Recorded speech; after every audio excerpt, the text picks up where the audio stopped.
Hello, Kim Townsel here. It's cold weather finally in Alabama, and it's time for that age-old favorite, chicken soup. I decided to make a chicken soup that was high in protein using grains that gave a higher protein yield than perhaps egg noodles or white rice or things like that. I'll walk you through it. We'll see how it is. I used almost 3 pounds of chicken, an entire box of quinoa, 2 tablespoons of olive oil, 3 leeks, and 5 carrots. The nutritional labeling on the chicken says that it provides 130 calories per 4 ounces raw and 24 grams of protein per 4 ounces. I'll use that later when I do my math. I didn't just make this, I did make it last fall. I'm just now getting around to putting it together for a video. There's 3 options for how to prepare the chicken. The first one is to cut the chicken up into a regular size, bite-sized 2 pieces, and then just dump the raw chicken into the crock pot. You can do it that way, but I prefer to use a different option. Another shortcut is that you can put a little bit of olive oil in the skillet and fry the chicken breast, and then once they're browned on each side, you can cut those up and put them in the crock pot. I chose the third option, which is to go ahead and cut up the raw chicken, put a little bit of olive oil in the skillet, and then brown all the pieces like that. It takes a little bit longer, but I think it releases more of the flavor and it's more consistent in the browning of all sides of the chicken. Once I have the chicken browned the way that I want it, I deposit all of that into the crock pot. Even though I'm going to have all the ingredients that I'm cutting up in the crock pot and they will all be cooked, I still wash off the cutting board. I prepare the carrots by removing the skin and cutting the ends off. I do this on the little plastic bag because I'm going to scoop up all the peels and the ends in the plastic bag and dispose of it that way. Now I will wash my carrots and use those on the cleaned cutting board and just cut them into irregular bite-sized pieces on the small ends. The ends that are a little bit bigger, I cut them in half and then just cut those into bite-sized pieces. It doesn't matter to me if they're pretty shapes or not because it's a soup and it's going to kind of cook away most of the shape of it anyway. To prepare the leeks, I cut the ends off, and this is what I use to do that. Then I cut them open and then just start dicing them into small pieces. They actually will cook mostly away during the cooking process, so it's not like biting into a big onion. Leeks are very mildly flavored, that's why I chose them for this soup.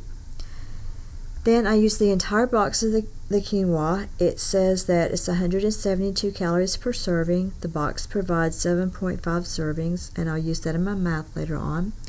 I dumped the entire box into the crock pot, and I added some water. You can see how much I added here, but I want to get that last little bit of browning from the skillet where I prepared the chicken. So I'm going to pour my water in there and kind of slosh it around. Then I'll pour that on top of everything that's in the crock pot. I think I then added an additional 2 more cups because it just didn't look like it was getting cooked midway through the cooking process. I'm going to cut the crock pot on high for about an hour and then cut it down and let it cook while I'm at the gym. So let's check the soup out and see what it looks like. The chicken soup has been cooking for about 2 hours now. It looks a little bit drier than I anticipated. I'm letting it cook overnight while I sleep. I think I'm going to add about 2 cups of water.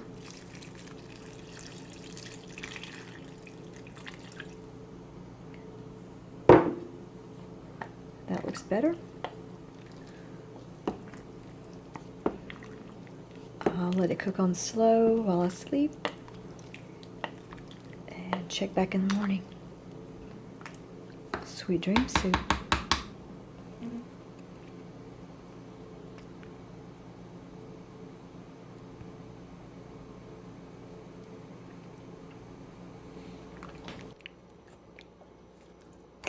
That thickened it very nicely.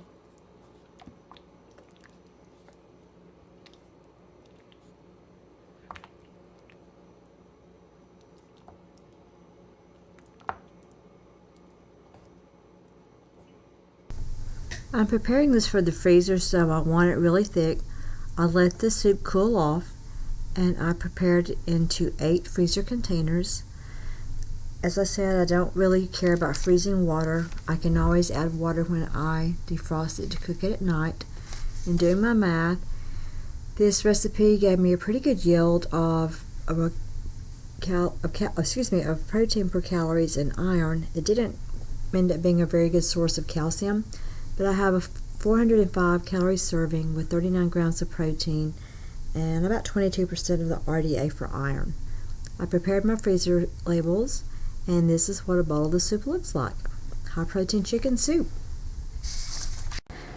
Thank you for watching my video on the high protein chicken soup. I hope if you make it that you enjoy it. Check out my other recipes in the playlist. I also have all of my videos organized by playlist, so no one has to get in some kind of territory that they don't want to go in. Check out the playlist. Please subscribe. Feel free to share and stay healthy. Chicken soup helps. Bye.